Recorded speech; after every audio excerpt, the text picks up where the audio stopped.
سوال ہے کہ یہ کیا ہوا، یعنی یہ ایک دم جو ایک ہوا چل پڑی یہ کیسے چلی؟ تو اس کے پیچھے آپ کو جو محرکات ہیں وہ ضرور جاننے چاہیے کہ یہ کوئی ایسے ہی نہیں ہو گیا، یہ ایک لمبی داستان ہے، لمبی داستان ہے، اور ایک آگے جا کے اس کا ایک بہت ہی امپیکٹ پڑنا انسانیت پر یہ اس وجہ سے ہوا ہے۔ مثال کے طور پہ کہ اس وقت دنیا میں دو مذاہب ایسے ہیں جو بڑی تیزی سے پھیل رہے ہیں۔ ایک اسلام ہے جو بہت ہی گرو کر رہا ہے بڑی تیزی سے، اس وقت وہ 1.5 ارب ہیں، تو 2070 تک وہ جو ہے وہ 2.5 ارب سے بھی کراس کر جائیں گے، یعنی کرسچینٹی جو ہے وہ سیکنڈ نمبر سے بھی شاید تھرڈ پہ چل جائے۔ کیوں؟ کیونکہ دوسری سائڈ پہ ایتھیسٹ ملحدین جو ہے وہ اسی ہی رفتار سے بڑھتے جا رہے ہیں، اور خود مسلمان کنٹریز میں بھی اکثریت جو ہے وہ ملحدین کی ہوتی جا رہی ہے۔ اس کی بنیادی وجہ یہ ہے کہ پہلے پہل تو مسلمانوں کے گھر جو بچہ پیدا ہوتا تھا اس کو ڈرا دھمکا کے مسلمان ہی رہنے دیا جاتا تھا، لیکن اس وقت کیونکہ تعلیم، سائنس، ٹیکنالوجی اور ایکسیس جو ہے انٹرنیٹ ورلڈ وائڈ ہر شخص کی، اس کی وجہ سے وہ ڈیفرنٹ ٹاپکس دیکھتا ہے، ڈیفرنٹ ویڈیوز جو ہے وہ دیکھتا ہے، ریسرچ دیکھتا ہے، تو اس کے ذہن میں سوالات اٹھتے ہیں۔ تو اب سوالات اس کے ذہن میں جو اٹھتے ہیں وہ بہت انٹلیکچوئل ہوتے ہیں، تو ان کا جواب ہمارے جذباتی قسم کے مولویوں کے پاس نہیں ہوتے، تو وہ جواب دینے کے بجائے الٹا ان کو ڈانٹتے ہیں یا غصے کا اظہار کرتے ہیں، تو اس سے پھر وہ دین سے متنفر ہو جاتے ہیں۔ تو یہ ایتھیسٹ کے بڑھنے کی ایک مین وجہ ہے۔ ایک اور وجہ یہ بھی ہے کہ ہمارے جو پڑھے لکھے نوجوان ہیں جو مسلمان بھی ہیں، ایتھیسٹ نہیں ہیں، لیکن وہ ایتھیسٹ کے ساتھ رویہ اس طرح کا رکھتے ہیں کہ وہ ضد میں پڑ جاتے ہیں۔ پھر اگر آپ کسی کو بات سمجھائیں گے تو ظاہر ہے آپ کو اچھے اخلاق کا مظاہرہ کرنا پڑے گا۔ اگر آپ کے پاس اخلاق ہی نہیں ہوں گے، آپ پہلی بات ہی گالی سے شروع کریں گے۔ اچھا، کوئی ایک ایتھیسٹ اپنی ویڈیو اپلوڈ کرتا ہے اور اس کا سوال ہے، تو اسلام نے تو کبھی سوال کو منع ہی نہیں کیا، وہ تو انکریج کرتا ہے کہ آپ یعنی کوسچننگ کریں، آپ ریزننگ کریں، وہ اس میں بلیو کرتا ہے اسلام تو۔ یعنی ہمارے ہاں کیونکہ سوال کو یا ریزن کو بہت ہی معیوب سمجھا جاتا ہے، یہ سمجھا جاتا ہے کہ کوسچن کیوں کر دیا گیا۔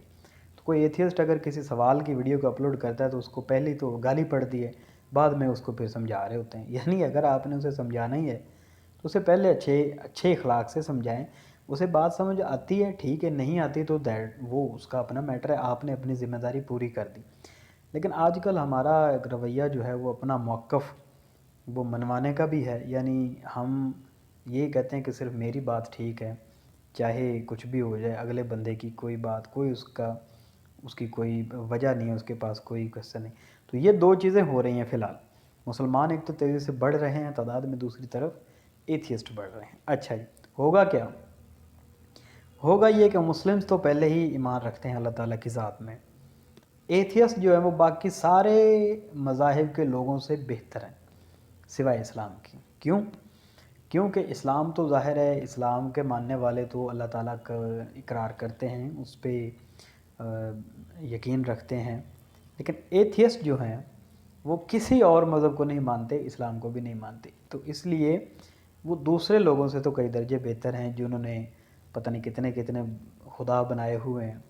اور پتہ نہیں کیا کیا، آپ سب لوگ واقف ہی ہیں، تو ان سے تو کئی درجے بہتر ہیں کہ وہ ان خرافات سے وہ جان چھڑا چکے۔ اگر کوئی کوسچن کرتا ہے ڈاکٹر ذاکر نائک سے کوئی ایتھیسٹ، تو وہ اسے سب سے پہلے مبارکباد دیتے ہیں کہ آپ نے ہم اسلام کا جو شہادت ہے اس کا پہلا حصہ تو کہہ دیا ہے، یعنی لا الہ، یعنی کوئی خدا نہیں، یہ تو آپ نے کہہ دیا ہے، الا اللہ، وہ ہم یعنی آپ کو ریزننگ کے ساتھ آپ کو بتائیں گے کہ اللہ کے علاوہ کوئی خدا نہیں۔ تو وہ پہلے مبارکباد دیتے ہیں کہ آپ کو سمجھانا زیادہ ایزی ہے۔ اس کی وجہ یہ ہے کہ دوسرے جو لوگ ہوتے ہیں ان کو پہلے ثابت کرنا پڑتا ہے کہ جس خدا کے تم پوجا کر رہے ہو وہ صحیح نہیں ہے، وہ غلط ہے، تو پھر بتانا پڑتا ہے اللہ تعالیٰ کی ذات کے بارے میں۔ لیکن ایتھیسٹ کو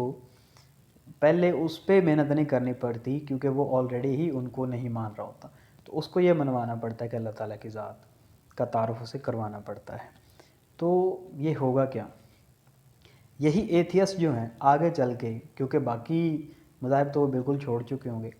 آگے چل کے یہ حقیقت کو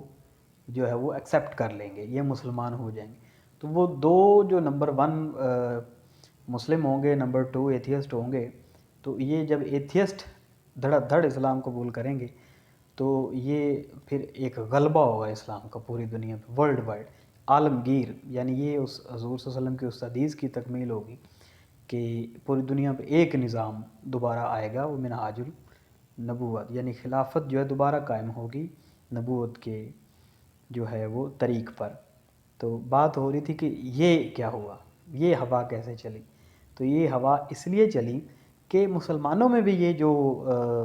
جو فرقہ پرستی کی لعنت ہے، اس سے لوگ اب اکتا چکے ہیں۔ یعنی جو نوجوان نسل ہے آگے، وہ اب ریزننگ کرتی ہے، وہ کویسچننگ کرتی ہے، اب وہ سنی سنائی باتیں جو ہیں، وہ جو رٹی رٹائی ہیں، اس پہ بلیو نہیں کرتی۔ تو یہ اس لیے، اور یہ وہ بہت بہترین ہوا اس وقت چل چکی ہے اور یہ آگے جائے گی، یہ جنریشنز کا کام ہے، لیکن جو کام اس بندے سے اللہ تعالیٰ نے لیا ہے اور اس کو یعنی مبارک دینی چاہیے کہ وہ ایک وجہ بنی، ایک ذریعہ بنی۔